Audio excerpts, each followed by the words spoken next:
related active finite, which is a concealment, even though the whole purpose of the concealment was a miracle. So why would we identify Esther with the negative part, which is really temporary, and the main thing was the miracle? We also pointed out that Hashem's name is not mentioned there. We also pointed out that the nest was a nest that was also not so obvious. It was a nest that was channeled through the order of nature. And then we started to talk about what does that mean, a nest channeled through the order of nature. Isn't that Hashgacha Pratis? What's the difference? There's a difference between a nest and Teva is really everything comes from Hashem, no different. But the only difference is that with a nest, you see openings from Hashem because it's not following the pattern of nature. And when things follow a certain pattern, thank you very much, ongoing, then it appears to be as if this is something that has its own independent pattern, and you don't see Hashem openly. So if you don't see an open miracle, you just see a chaining events that has Hashgacha Pratis. It's no different than the things that happen on a daily basis in the natural order. So what's the difference?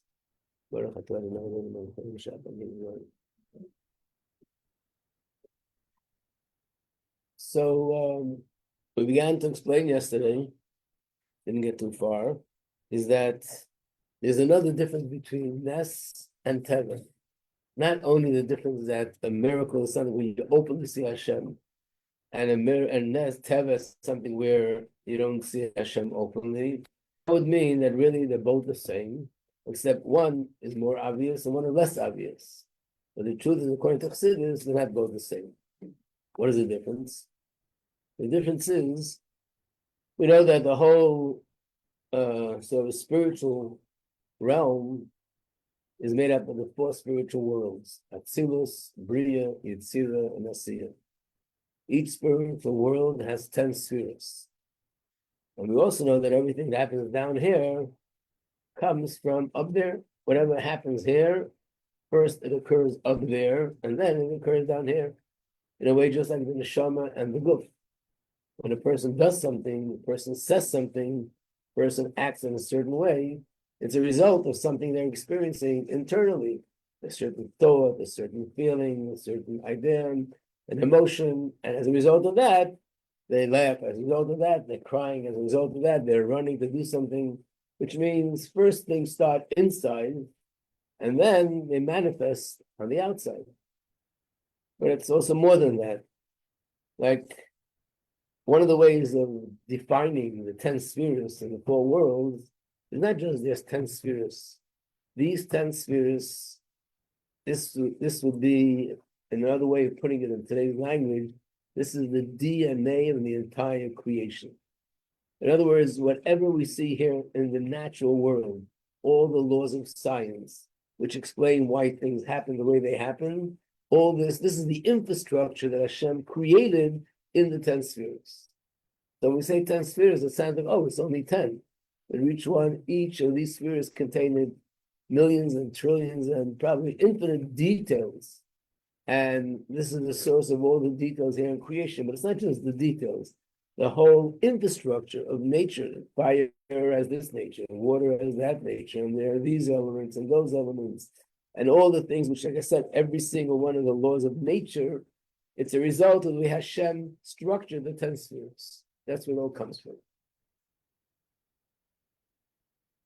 So when we say that water flows, and there's no way, according to nature, that water should stand straight like a wall, that's because that's the way Hashem set up Spheres HaChesed in Atzilus. And from there it evolves throughout all the world, and eventually evolves down here that the nature of water is to flow. The nature of fire is that heat rises, and fire has its other things that is part of the nature of fire. That's because in the sphere of Gevurah, Hashem also created it with certain characteristics, certain laws of nature of the spheres. And when it manifests in this physical world is the way fire functions, the way air functions, the way earth functions, the way the water functions, and all the other elements that we know. So based on this, How is it possible that Abraham Avinu was thrown into a fire, and the nature of fire is to burn, and there a person's in a fire that's very hot, and nothing happens to him? Of course, Hashem is in charge, but the question is, what is the process? The process is that above Atzilus, what's above Atzilus? There's no spirit there, so what's there? Or itself, the infinite light of Hashem. The word infinite, by definition, means there are no rules, there are no laws, there are no structure. It's just infinite light of Hashem, and it's not limited in any way. When Hashem allows that light to become revealed, then fire doesn't have to burn, and water doesn't have to flow, and all these things can happen. Which means the difference between Teva and a miracle is not just the way we perceive it, it's also a difference in its essence. This comes from the Spheros, which is the finite light of Hashem, and that finite is what we're talking about. That's the infrastructure of nature, right? So we're going to bring up that chart that you have in your hand. So, I guess everybody knows there's 4 worlds, and on top of that, Or itself is infinite light. So anytime there's a miracle, take for example the story with Hananiah, Daniel, that he was thrown into a den of lions, and this is one of the ways that they punish people. They took lions, they made them hungry, and they threw someone in, and they devoured him in no time. And with Daniel, they licked him, they were little kittens, and it's not up in Teva, it's impossible, it doesn't make any sense, these are lions. And the answer is, that's when things come from the natural order, from the light of Hashem, which is finite. When Hashem performs a miracle, it means he's now shining his light, which is infinite. And the infinite light is not limited in any way.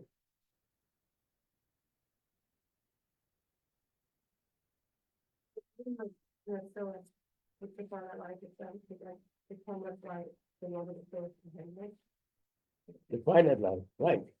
Even though we call it finite, but in Atzilus, it's infinitely, using the word infinitely, and it's infinitely greater than the lower world, but it's still, that's where the whole infrastructure begins, at a higher level. And then in Bria, you have the infrastructure on the lower level.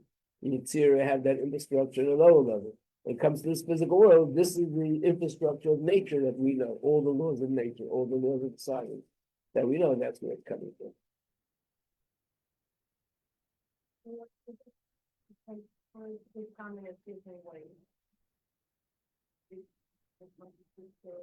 So normally it doesn't come in this way. That's normally we do things in the natural order. But when we see a miracle, that means that because we daven that we did a mitzvah, Hashem allowed the light, which is infinite, to shine. That light is not limited. As a result of that light, this person who is sick, and the doctor said whatever they said, stands up and he's perfectly healthy. Or, like I said, the lion doesn't attack, and the fire doesn't burn, and the water doesn't flow. All these things can only be coming from a place which is higher than all the laws of nature.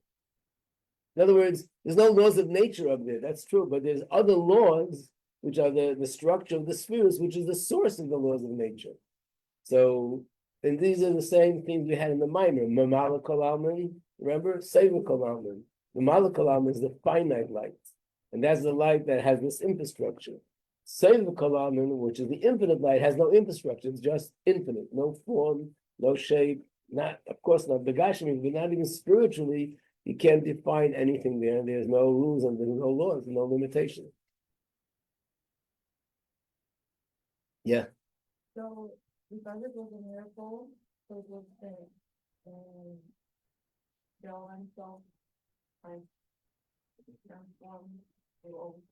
The Gashmi is a bigger thing, right? Those have shined on the, let's say, the sea, the sea that split. And as a result of that, something happened in the sea that Al Pi Teva can't happen.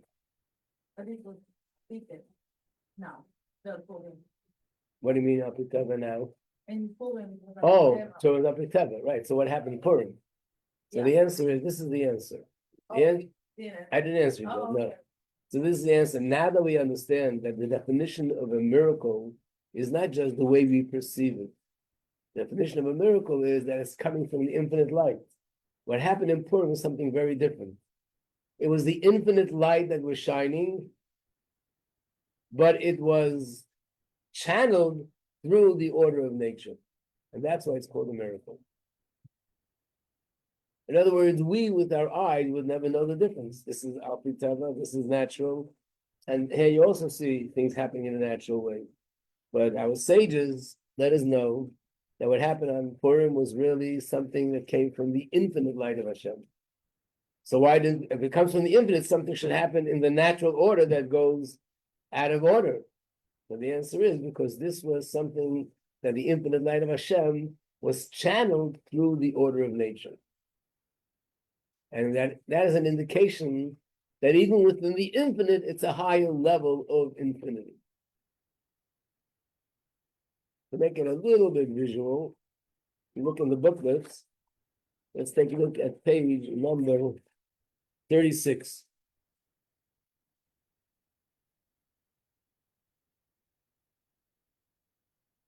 So somehow when you look at something, it makes it a little bit easier. So you have three arrows. One is Teva, things that happen in the natural order. One is Nes, things that happen in a miraculous way, things that are happening and then they're not explained naturally. And then the third category is Purim, Nes, Samalubish with Teva. And the difference is Teva, where's it coming from? The 10 spheres, or otherwise known as Mimala Kolamin, or otherwise known Or Hagvul, the finite light of Hashem. When there's a Nes, a miracle, that's coming from Or Ein Sof, the infinite light of Hashem. Otherwise, it's also known as Seviv Kolamin, the light that encompasses all the worlds. Or it's also known as Or HaBligvul, the infinite light of Hashem. So what's the third category? The third category is that it's a light that's absolute infinity, and therefore it could be in nature. Now the question is, what does that mean? So this is the general answer.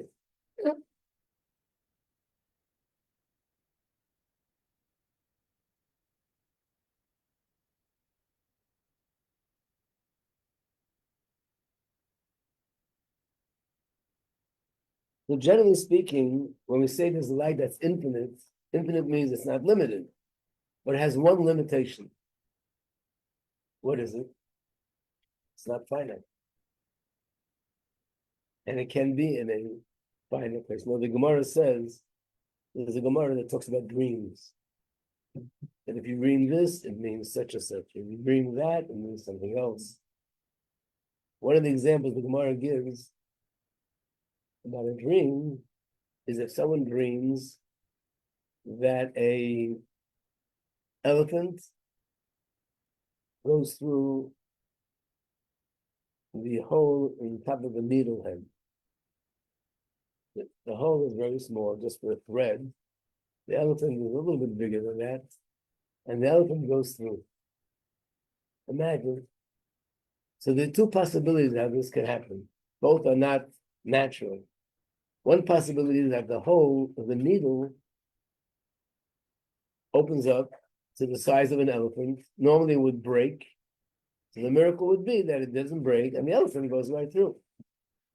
The other possibility is that Hashem makes the elephant become as thin as thread, and the elephant goes through the needle head and nothing happens to the elephant. It's also a miracle. But the question is, can Hashem make a third kind of miracle? That the elephant doesn't get any smaller, and the needle hole doesn't get any bigger, and the elephant should still pass through the needle.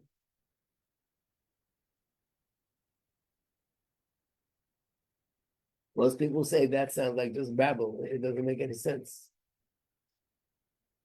How can that be? I just can't picture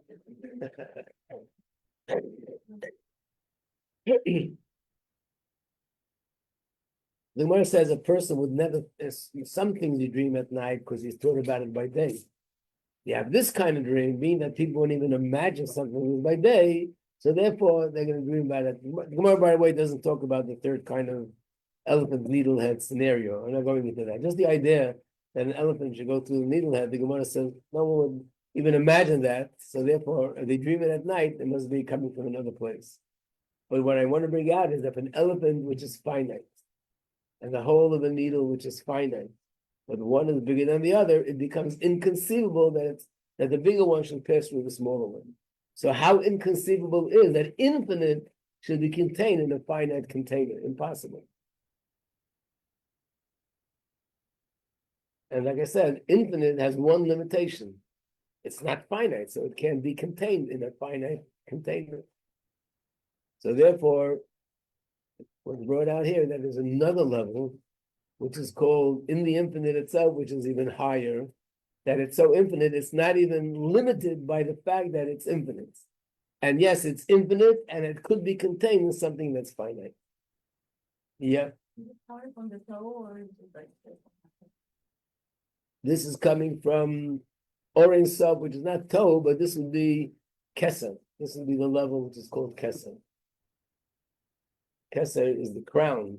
It means it's above the four worlds, it's above the 10 spheres, and it's infinite. But in Keser itself, there are levels, and this is the deepest level in Keser, which is absolute infinity. So, by the way, that's the answer to the question, could Hashem do that? And the answer is yes.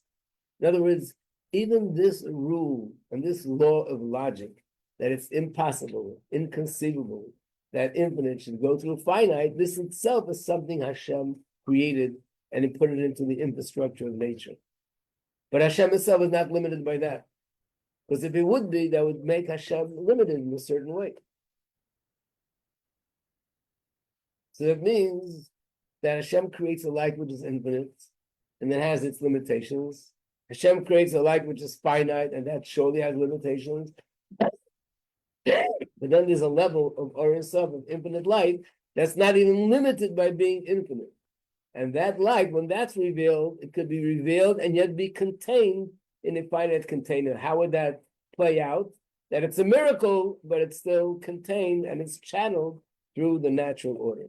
And that's what happened on Purim.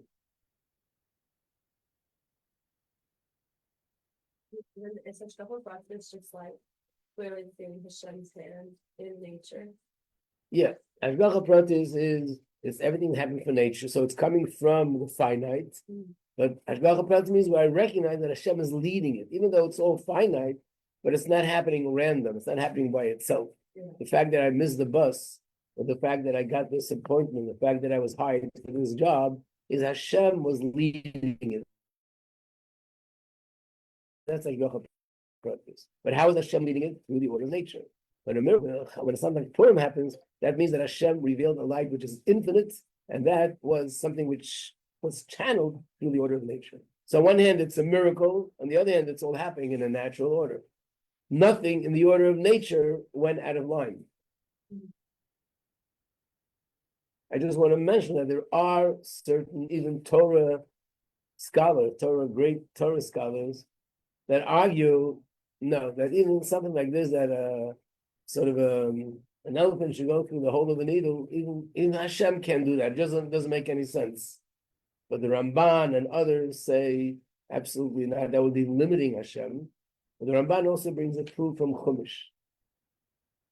Anyone recall? We spoke about this once upon a time. And that is the Aron. One of the miracles in the Beis HaMikdash was that the Aron did not occupy any space. What was the measurement in the Aron? We just learned about it in the Chumash.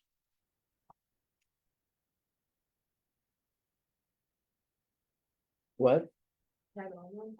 No, no, it wasn't 1.5, 1.5, I think, and 2.5. The Tenamis is true. The Tenamis is, this is what it says. Might as well look at it and get the right measurements. Is it in Kisisa or is it in Kitzaver? Let's see.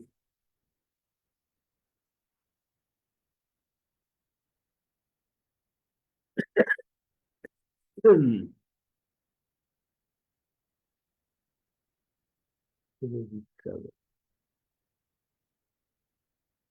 doing it already, might as well give the right measurements.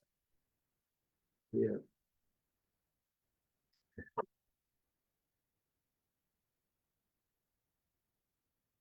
You know, Chumash with Tzava? Chumash in the house?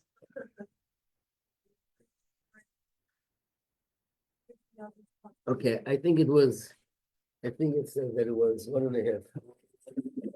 So this is what it looked like.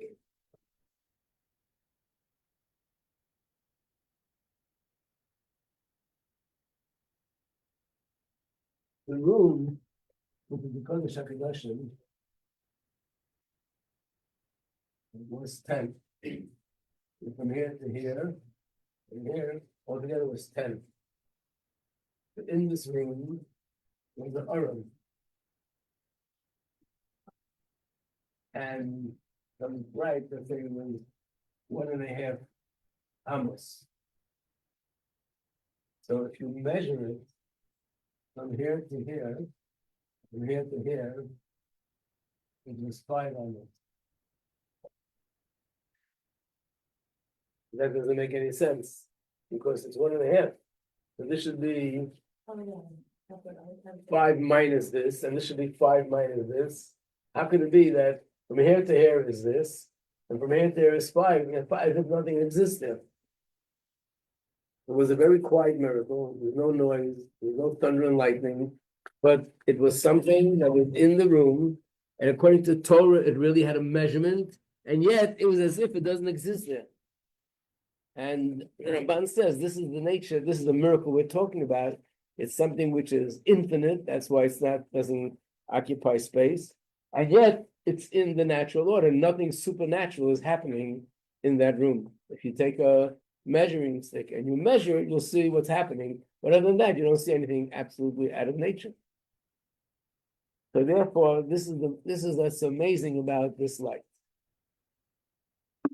You follow? Any questions? You fine? Yeah, you got it? Okay. So now, this is very brief. There's so much more to talk about it. But now we'll go to the next question we had. What does it mean when Mashiach comes that all the holidays will be canceled except for Purim? First of all, how can we say they're going to be canceled? And second of all, why Purim? Purim is the least of all. Purim is something which the rabbis instituted. Pesach, Shavuos, and Sukkot, this is in the Torah itself. So, again, if you look at the first page, where we have a list of all the different quotes, look at number 9. This is Aramaic. Shraga b'tiara maya hanilei. This is a phrase in Gemara that actually comes in reference to Pesach. The Gemara asks, how come we search for chametz at night? Wouldn't it make more sense to search for chametz by day? Then you have additional light. You have the sunlight, and you have your candle. So Gemara says, let's just translate the word. Shraga means a candle. B'tiara means midday, or during the day. Maya hanile, what? Maya means what? A hanile doesn't benefit, which means a candle, when the sun is shining, becomes sort of insignificant, becomes canceled out. In fact, you can make an experiment, light a candle, hold it outside, and ask people to see if the candle flame is on or not. Some people burnt themselves out there because they didn't realize that there was a flame. Because the sunlight is shining, you don't see the big light. How many flashlights in camp got ruined because it was on during the day and you had no idea that it was on? Because by day you don't see that it's shining. At night you would see right away that it's on. By day you don't see. It doesn't mean that the light gets lost. It doesn't mean that the light is no longer there. It means that when there's a bigger light and a smaller light, the smaller light is lost in the presence of the bigger light. That's what it means. And the same here. When Mashiach will come, of course we'll have Pesach, we'll have Shavuos, and we'll have Hanukkah, and we'll have all the Yom Tovim. But when that'll happen, the light that'll be shining Pesach when Mashiach comes, and the light of Hashem that'll be shining when Shavuos comes, and when Sukkot comes, it'll be such a brighter light and such a more infinite light that the light of Pesach, Shavuos, the way we knew it all these years during Golus, will be canceled out by the bigger light.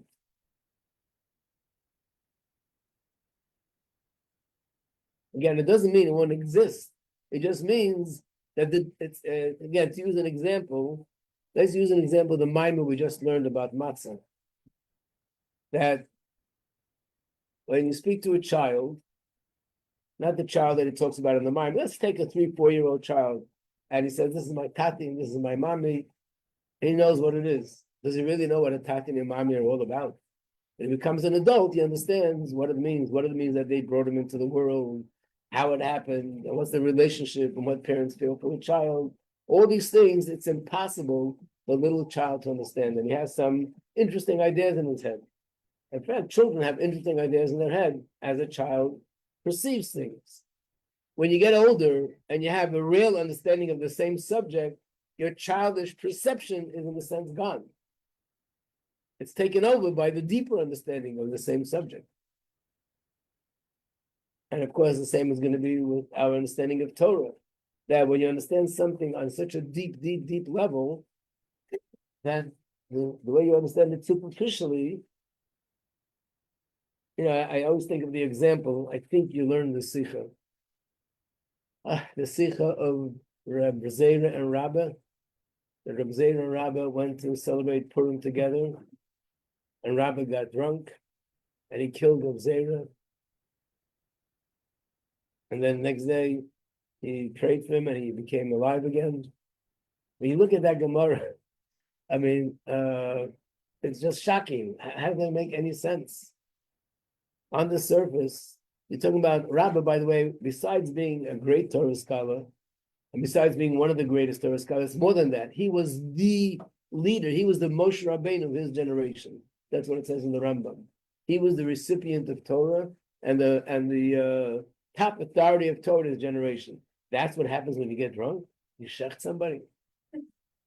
And not only that, the Rebbe asks a question. You don't even find that the Gemara raises the question, and the Gemara should say maybe he should have been, he should have been dismissed from his position. I mean, how dare you? Even an ordinary, simple, decent human being, that's not what he does when he gets drunk.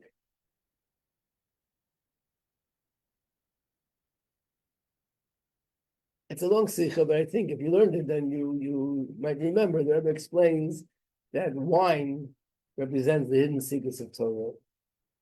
And what really happened was that, again, it's in the words of Gemara once you understand the concept, that when he went to celebrate Purim together, and he said he gave him wine to drink, it means they were together exploring and learning hidden secrets of Torah that were not known before. And as a result of that, Rabbi, who was a greater tzaddik, was able to handle it. Reb Zera, who was a lesser level than him, was so overwhelmed that he passed out. Not because he shechted him.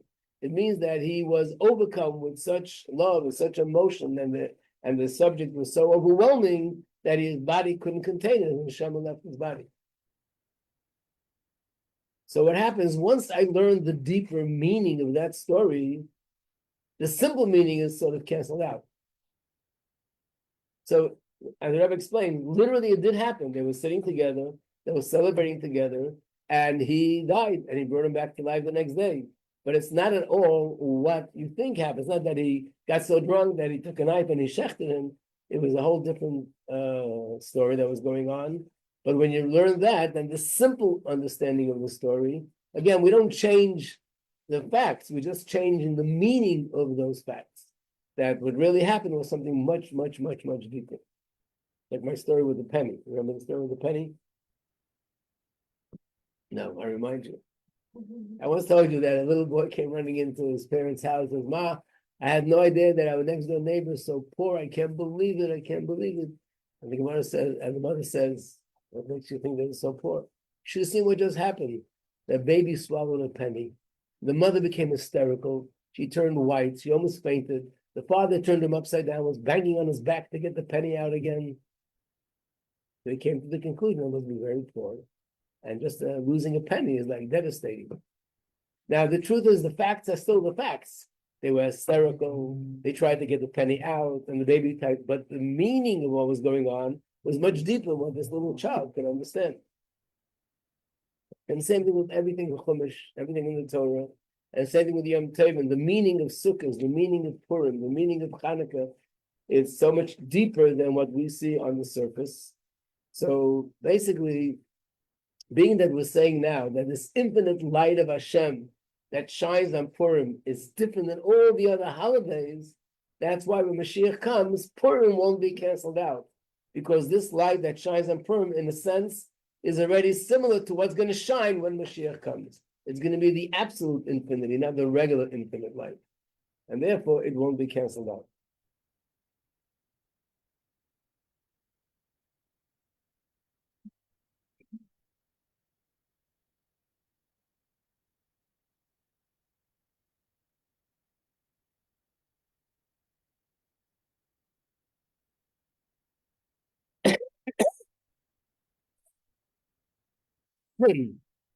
This also explains another thing, which on the Gemara, in the Gemara looks pretty shocking, is number 15.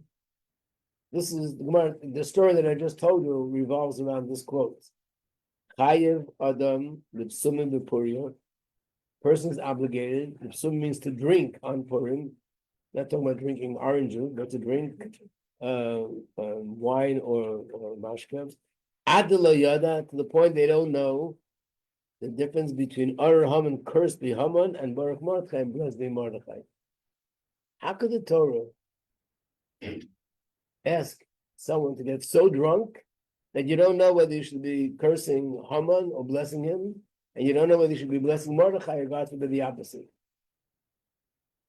Person drinks to be a little bit lighter, a little bit happier, but to be in a place where they're doing things that are wrong, things that don't make any sense, that doesn't fit in with Torah.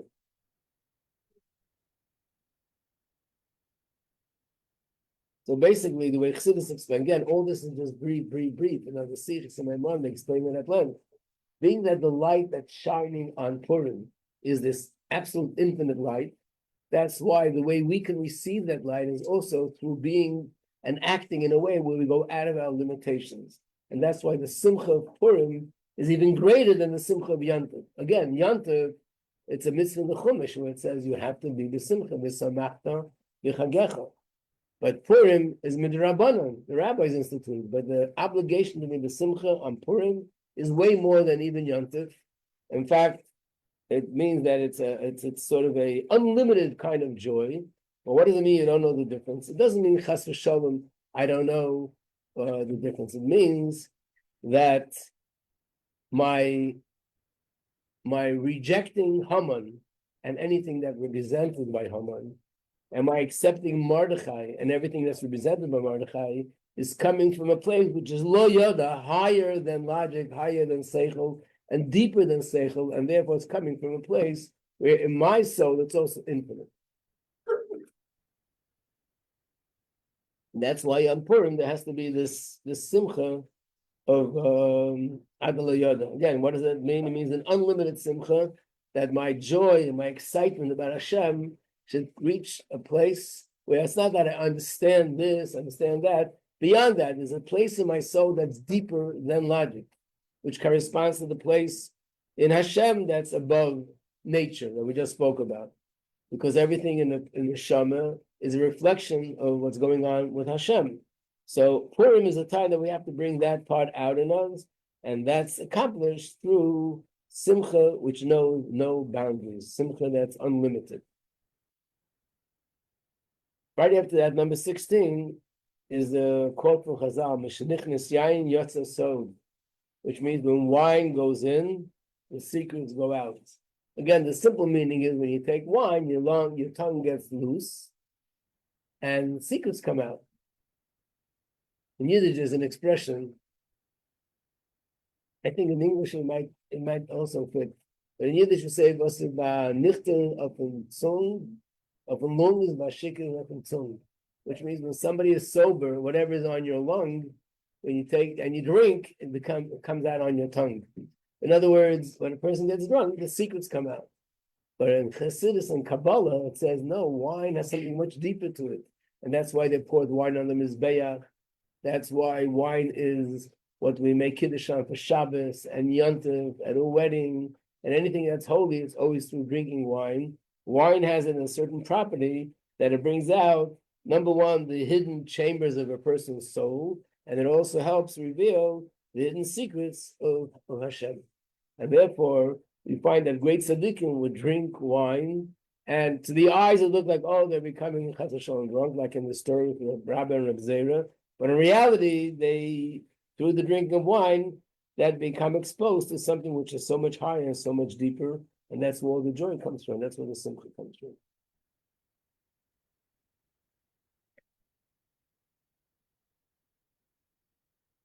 Understood? Any questions? But I remember learning, I think it was last year from Rabbi, like about how Haman was so happy, like when his lot drew Adar, because there was fear, Moshe not the month, Moshe passed away. But then like he didn't know it was when he was born, and Rabbi like unpassed it. Like if Haman knew it was year in a month passed away, wouldn't he also know the month he was born? And he explained it. You know what I'm talking about.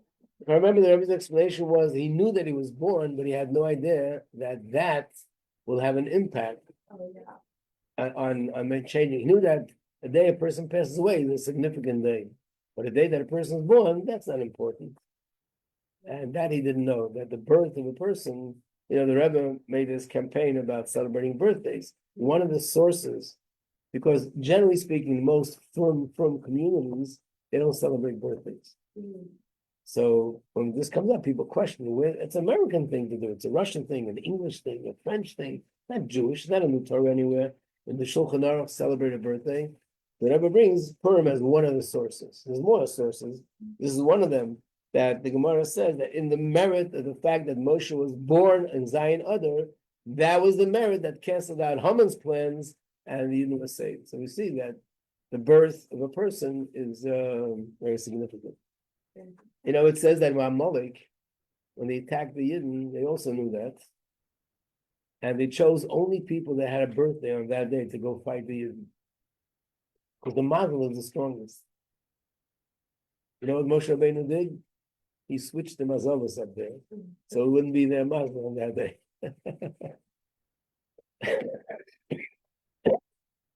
When you have access to such things, you can go above it.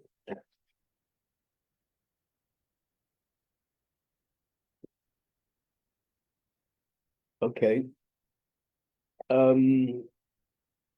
Just looking to see if anything else relates to this. There are things, but it's going to take too much time. How Purim is like Yom Kippur, and why Haman drew lots. Why was it through drawing of lots?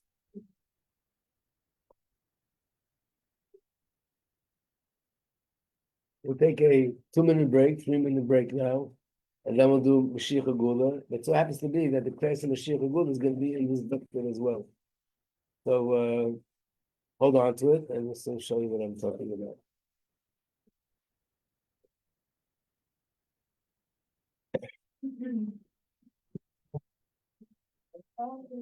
Yeah. I made one too. This is a little different though.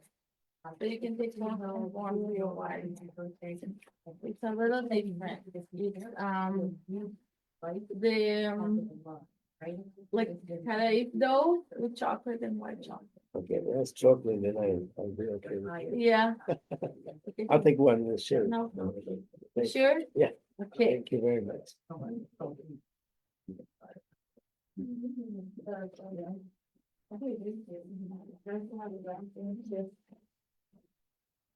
No, we're gonna use it. I forgot, I have the Oh, yeah, go other ahead.